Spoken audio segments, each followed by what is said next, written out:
All right. Well, good evening, everyone who is tuning in.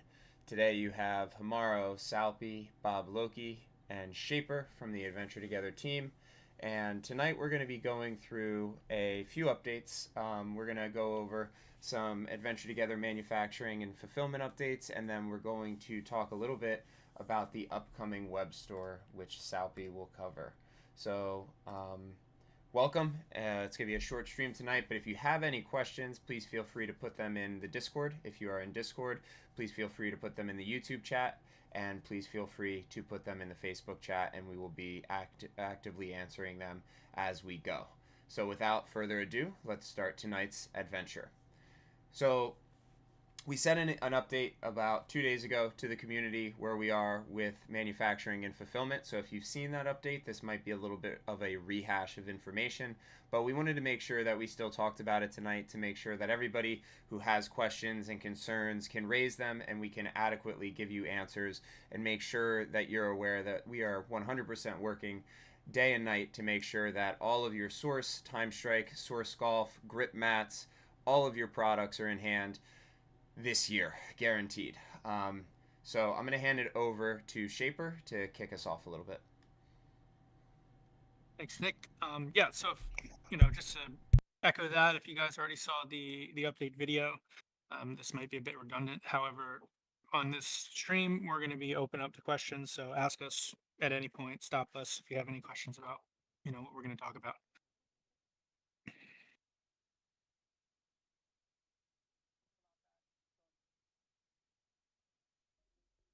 Okay, so the video I put out was really just about being more transparent and being more accountable and making a commitment to be more communicative with the community of backers.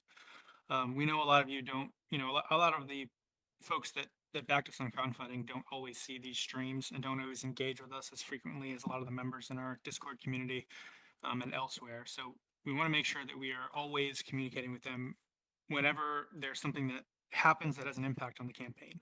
So that's really what that update was about, and that's a little bit more what we want to just continue to reiterate on tonight's stream. It's just to talk about the fact that as a team, sometimes when there's challenges, the temptation is to solve the challenge and only come back to the community with the good news once you've solved it. we want to make sure we're doing a much better job moving forward to talk about challenges as they crop up and just share with you exactly how we think they're going to impact our timeline and what we're doing as a team to swiftly address those challenges. So we are committing from now on moving forward for this crowdfunding campaign and any crowdfunding campaign we do moving forward to at least be updating the community every 2 weeks. That can be in the form of a short video, or messages with photos from us.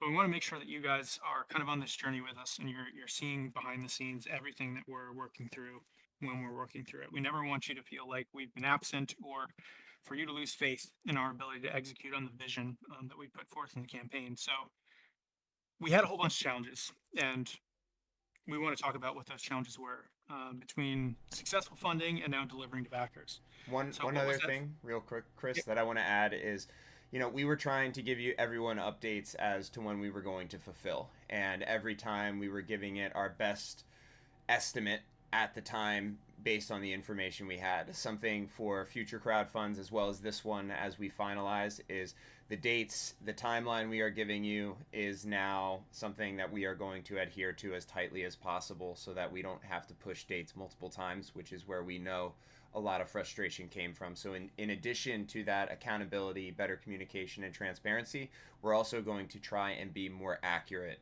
so that we are not changing anything on you last minute and causing reason for frustration. And go ahead, Chris. Thank you. Yeah, I think oftentimes there's a lot of things that become challenging especially when you're creating a project for the first time, and so there's going to be a lot of things that are outside of our control. But having now gone through it, we think we're going to be a lot more accurate with those timelines moving forward, and do our very best to communicate again the scale of challenges as they arise and how they may impact those estimates. So this was a super ambitious project. We knew that going in. We knew we were trying to do a lot, and we had over 56 SKUs, and we had those being manufactured in a whole bunch of different facilities. So there was just a huge challenge in terms of communicating constantly between us and our manufacturing partners to make sure everyone was on the same page and continually trying to align the timelines we got from different vendors with the overarching timeline we were communicating to backers. Um, the entire plan relied on a streamlined sort of shipping plan where we were going to have all these manufacturing facilities coordinate and get their product to one place so that we only had to pay for shipping one time. This was part of the pricing strategy, and we did it so that we could kind of offer the lowest price possible to our backers. Uh, the issue with this was whenever anything went wrong with one of the products or a challenge cropped up, no matter what facility it was at, there was a cascading effect that then impacted every other product, in the timeline, right? So I'll talk about this a little bit on the next few slides. But even though manufacturing has been done in one of our factories, because it's a little bit slower in another, it's impacted our ability to go ahead and deliver that one product to backers.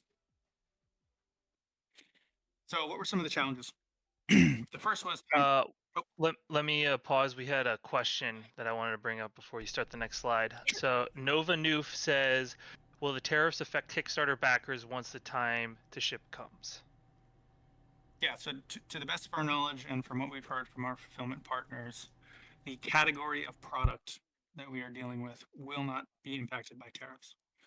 So no, we do not see any impact from the tariffs on our products in particular.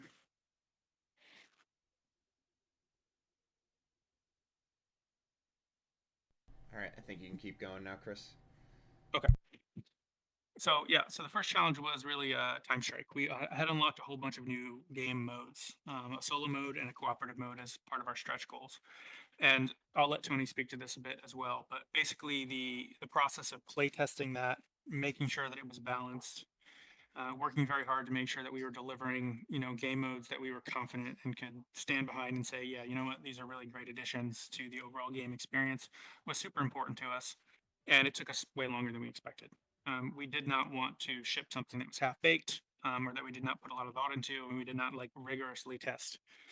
So this process was the first thing that kind of slowed us down because we couldn't deliver the final rulebook or art assets until those new modes of play were completed. So Tony, I don't know if you have anything you want to add to that. Yeah.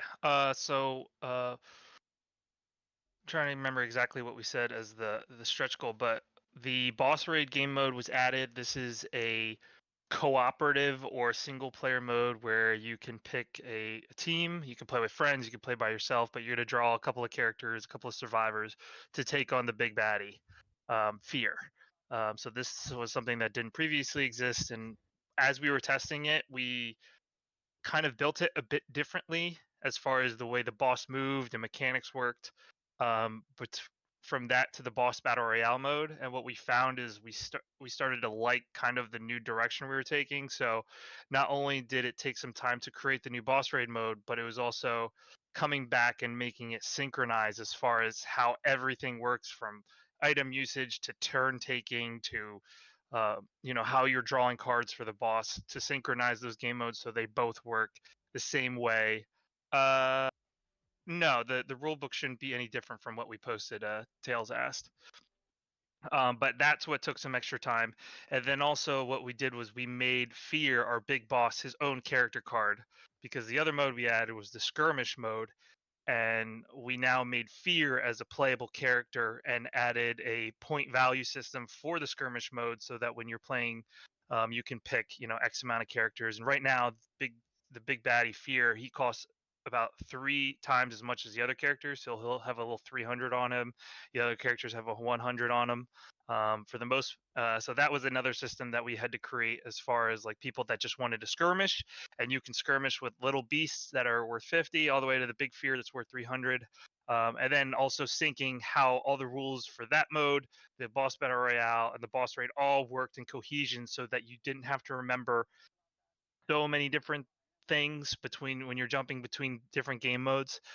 There are little nuances between the game modes. For example, when you're fighting Fear in the boss raid, his tentacles will give him extra armor. So part of the gameplay around that is defeating his tentacles to lower his defense and then go after the main body. But most everything else is like synchronized as far as the mechanics, except for a couple things here and there. So that's what took a lot of time to make sure that every character worked across all 3 game modes and was balanced across all 3 game modes. And and I'm sure you guys will still find things that you can break or make a meta or stuff, but we put extra time into that to make sure that it was fun. And fun was more important to us than balance, I would say. So, but that's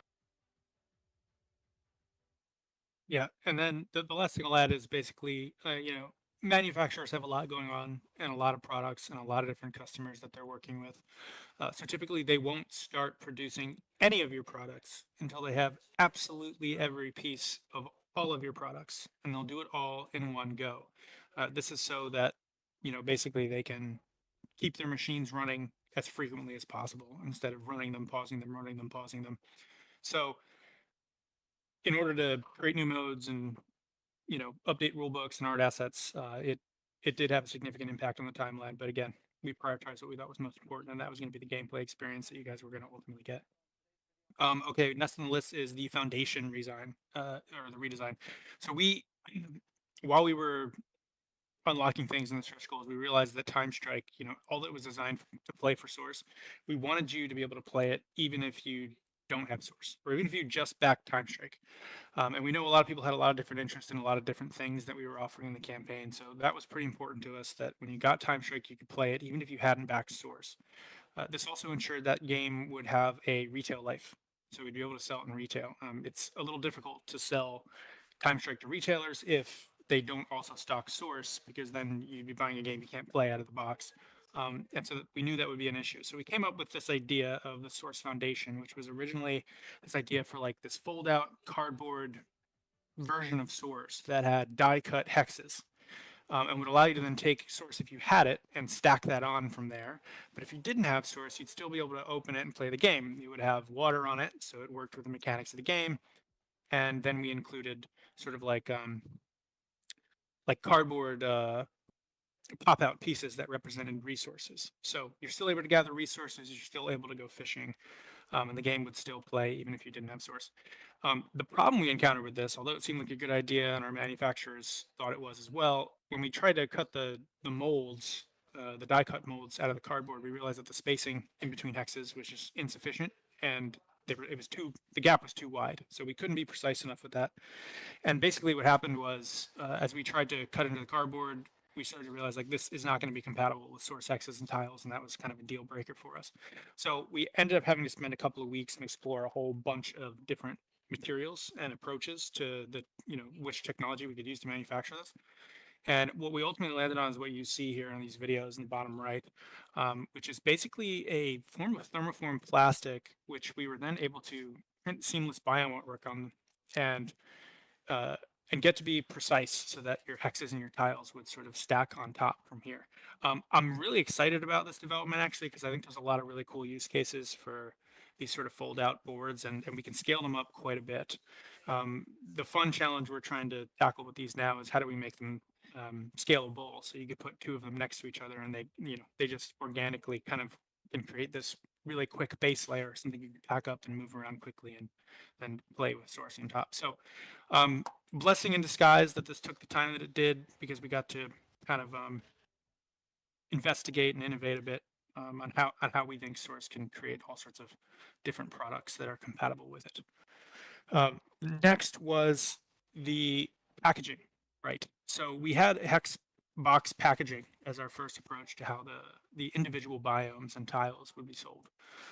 But when we got these samples back from our vendor, what we realized very quickly is if you try to open the top of that hex box and put your hexes and tiles down into it, they would just get stuck. They would kind of rotate, I don't know, 15 degrees or so, and then you couldn't get the next one down. And it became a really frustrating experience to try and pack up your hexes and tiles into it. And that's absolutely not what we wanted. So we had to sort of go back to the vendor and look at different packaging options. We went back and forth a bit, and we ended up landing on like a top opening, just regular sort of square shaped box that these fit into. So you can kind of open it from the top, and then you just sort of slot them in, or you could stack them first and then slot them all in one go.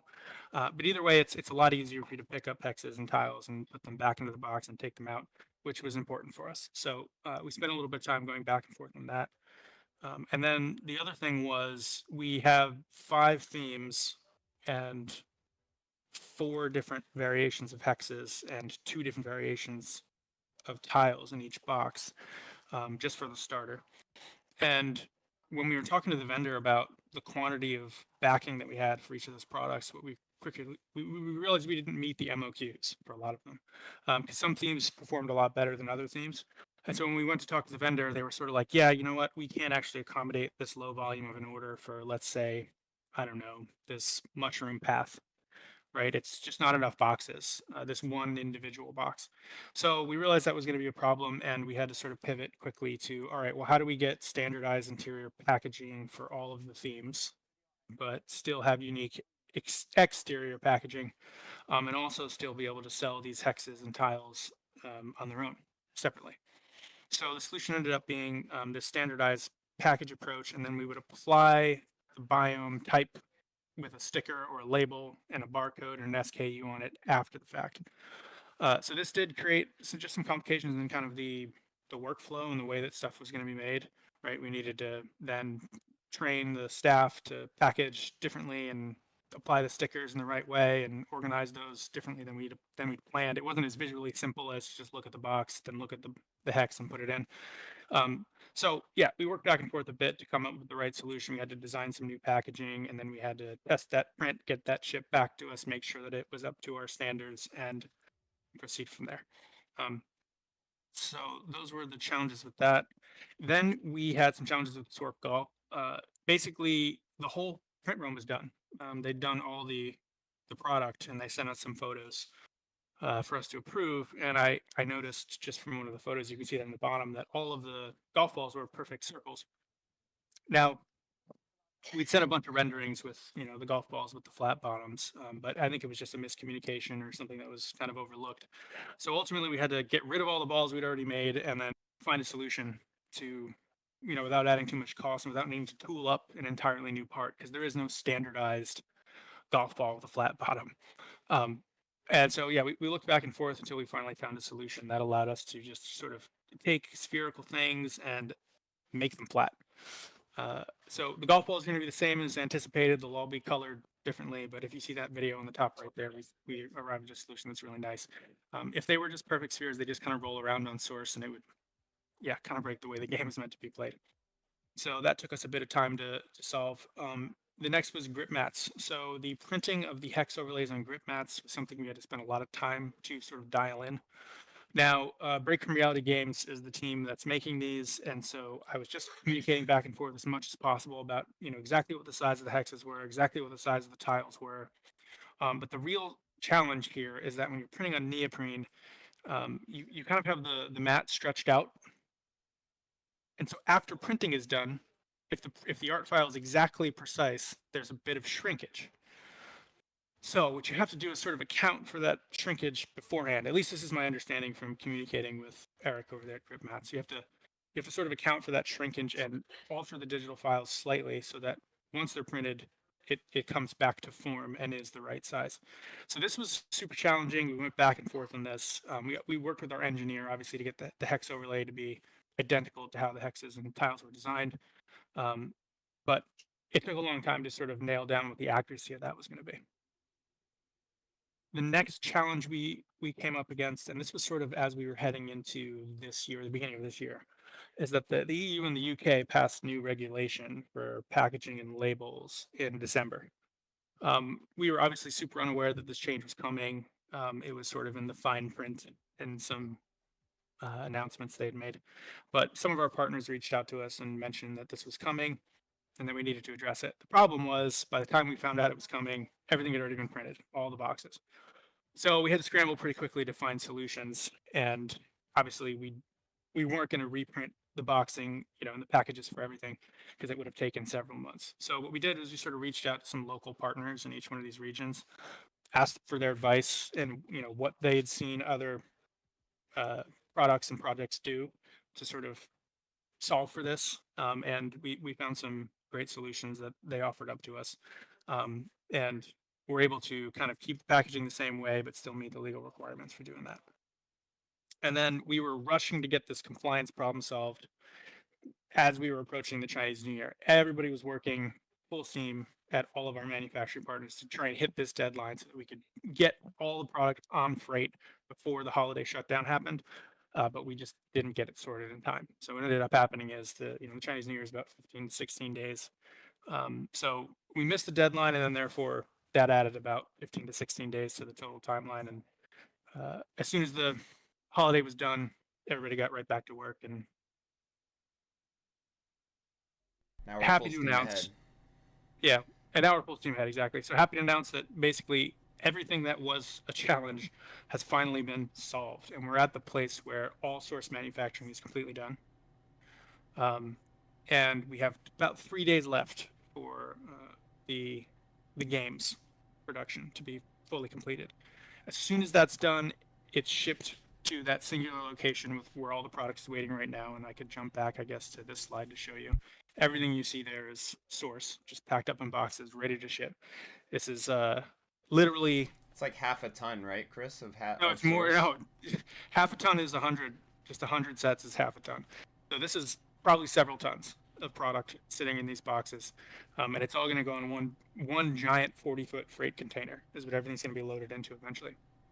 So this is just sitting here waiting for the games products to arrive. We're already coordinating with our fulfillment partner to anticipate that shipment arriving and go ahead and get everything on the ship. Once it's on the ship, it's got a long voyage to get to our fulfillment partner, and then it gets there in May. And then from May, it's 6 to 8 weeks from there to deliver globally to all backers, and it just really depends on where you are. So that's the update. Those are sort of the challenges. I want to make sure that everybody that backed us is aware of what we've sort of been working through. And then again, just recommit to the next time we do a campaign, the next time we do a project, we're just going to let you know as it's happening. We don't ever want you guys to be sitting there not knowing what's happening or getting anxious with the lack of updates from us. And yeah, it was our tendency to think, you know what, let's solve the challenges and then we'll give an update. But I think moving forward, we'll be like, here's the challenge. We just found out about it. We're working to resolve it. We'll let you know when we have a solution. And oh, by the way, here's how long this is probably going to take. I think that's a much better way to communicate moving forward. And I think we owe that to backers. So we're going to do that from now on. And I think from there, if Tony's microphone is working, Yeah. mic check. Yep. I will hand it off to you to talk a little bit about the web story.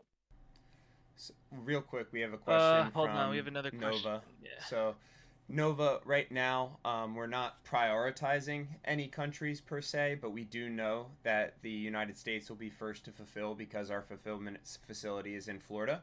So, from the time that our fulfillment facility gets all the products, which we are looking for a May, they all arrive from China to Florida, then it's going to take 6 to 8 weeks based on where you are in the world. If you're in the United States, you're going to get your product a little sooner. If you're in Australia, you're going to get your product, a little bit later. And we just want to give you a window of delivery instead of an exact date because that makes a lot more sense, especially when we're shipping around the world. Yeah.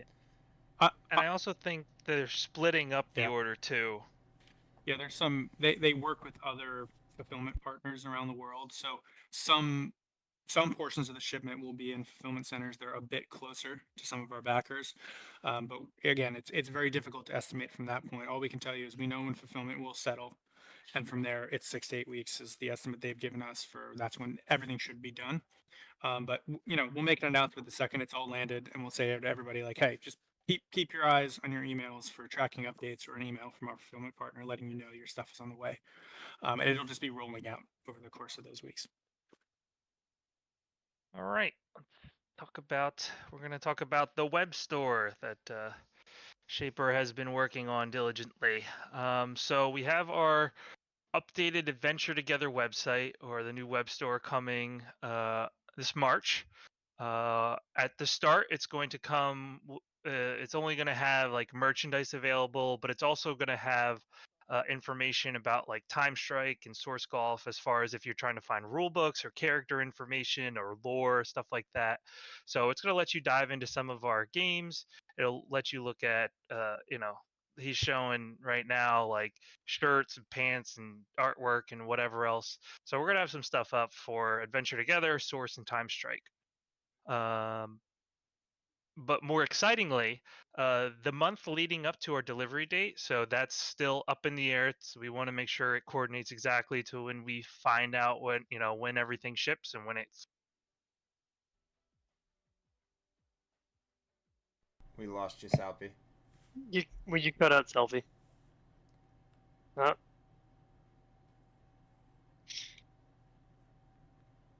Please hold. Technical difficulty. He still didn't hear us. Sorry, I'm calling. I messaged him on here. This is what we had previously figured out. Will it fix? Send him a new headset. We heard you. Headset's dying. Where did I leave off? More excitingly. Okay, more excitingly. So the month leading up to our delivery of all of our backers, we're going to run a web store promotion. This is when the Source System, Time Strike, Source Golf, Trees, all that's going to be available on the web store. And those will get delivered to anyone purchasing on the web store after backers get their items. But we're going to do a promotion that any user who makes purchases on the web store of these items during this time is entered in to get free Adventure Together products. So you might buy a tree pack and you have a chance to win Time Strike. And we're going to cover shipping and we'll cover the cost of the product. So we're going to run a little promotion. And more importantly, as a thank you to everyone who's backed us and for all your patience and everything that you've done for us, all backers are going to get automatically added into the web store promotion for your chance to get even more Adventure Together stuff. So just because we didn't want to leave you guys out, you guys have been so patient with us that we wanted to make sure that you didn't feel left out when we started running this. And just a heads up, this will be limited to certain regions because we are looking to cover shipping and the price of the product and everything. So once we get closer to the promotion, we'll let you know how many Source systems are available that that we're going to be giving away, how many sets of Time Strike, how many tree packs, and what regions we'll be shipping those to, as far as people that can win. So that's that's our way of saying thank you. And we have a question. Will you be doing digital gift cards once the shop launches? That is not in the plans, but it's always something we could look at. For sure. We'll add that we are going to have a loyalty rewards program. I know you can probably see that in the video preview here. which Yes. means that for any purchases you do make on the store, you're going to be earning what we call embers, and those embers can always be redeemed for discounts. You will earn embers for doing things like sharing the page out to a friend who then comes and makes a purchase. You'll be earning embers for all sorts of things. We have not yet looked into digital gift cards, but that's a great idea. And we absolutely will. I want to make sure that everyone that comes to the web store feels like it's kind of a little adventure shopping on it, you know. So we're always having new things cropping up. You can kind of see here that we've got, you know, digital props. Lex, I know you mentioned those. We'll have print-on-demand things that are going to be compatible with Source, and we'll be updating those frequently.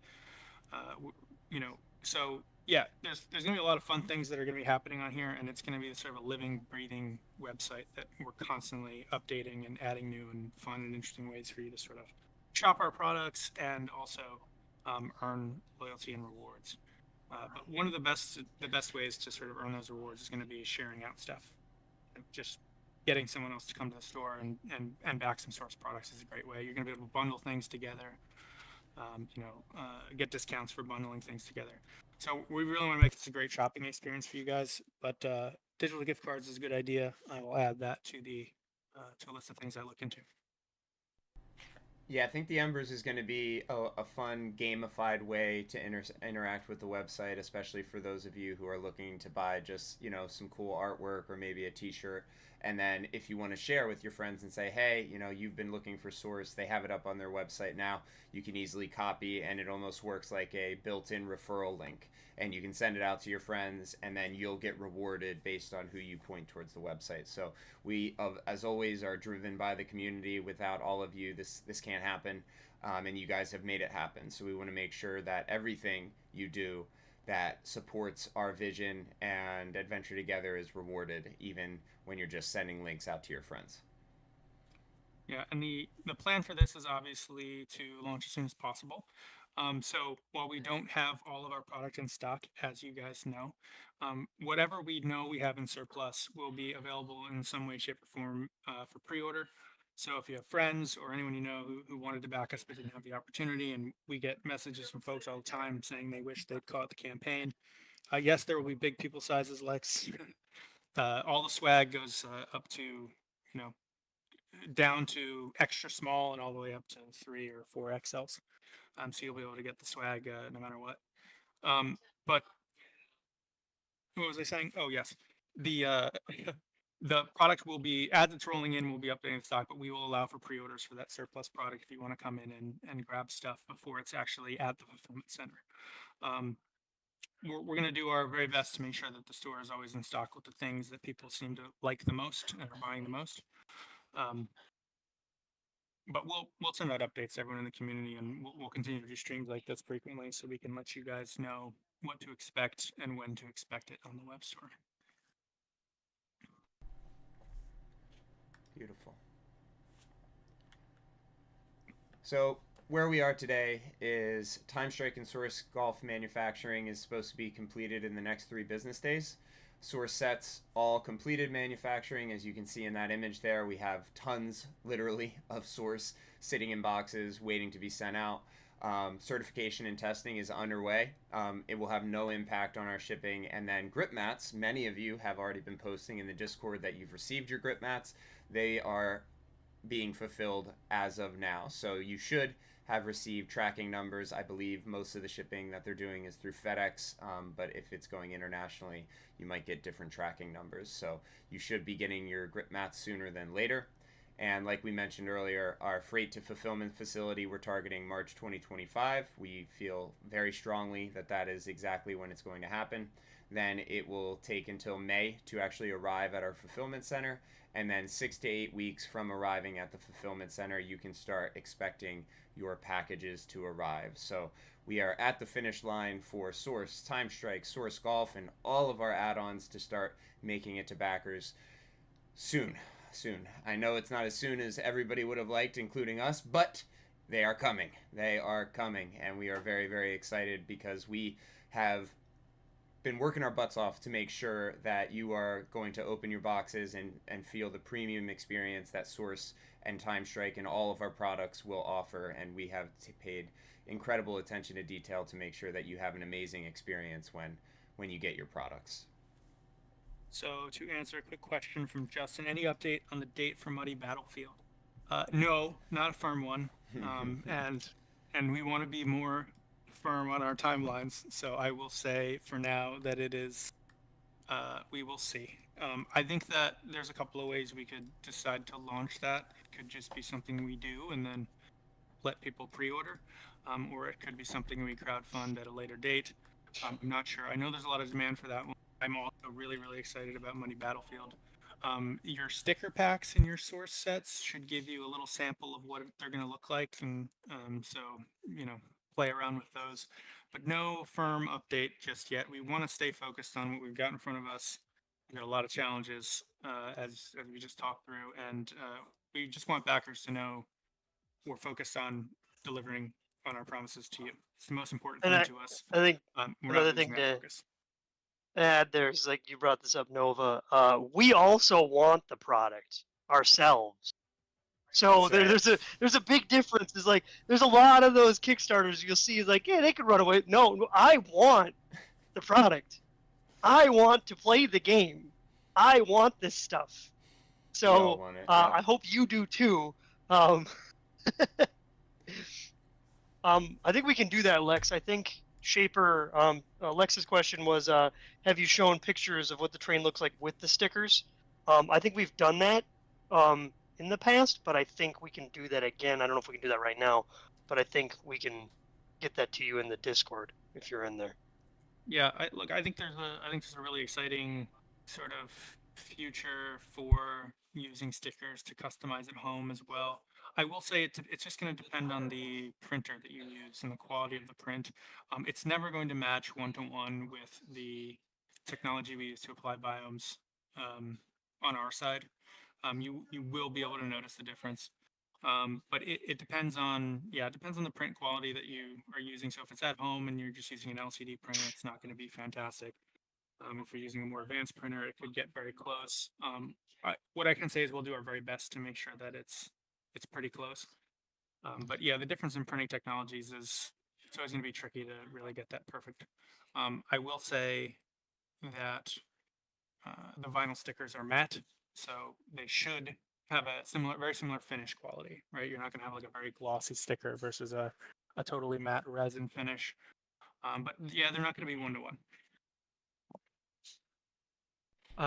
Two last points, so we can keep this under the hour, that I wanted to add is one, with the web store coming in March, and then our product coming later in the year. So around the time that our product gets to backers, we will also be starting to put up our files for the open source aspect of Source. So right now we're working on our license, as far as what that's going to look like and how people can share the files and use the files and print with the files and everything, because we want the community to really be a big part of Source and what the future of Source looks like. And then and what was the other part?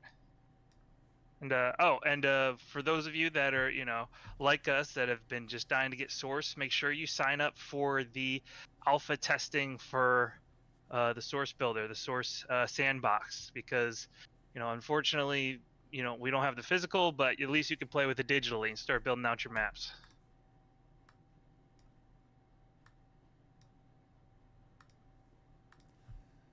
So This is the first Eevee stream too. yeah, welcome Yes. Eevee to the Sorry, adventure. my daughter was wanted to be part Adventure of together. it. She's a new adventurer. This is Genevieve. Say hi. So Lex had another question. The print quality, I thought the stickers were shipping with Source. That's correct, Lex, and Muddy Battlefield will be included in that. So Chris, I think the original question Lex asked was, have we shown off what the actual stickers will look like that are coming with their sets of Source? And I don't think we have yet. That's something we could do. No, we have not. No, I but, don't think we ever made a post.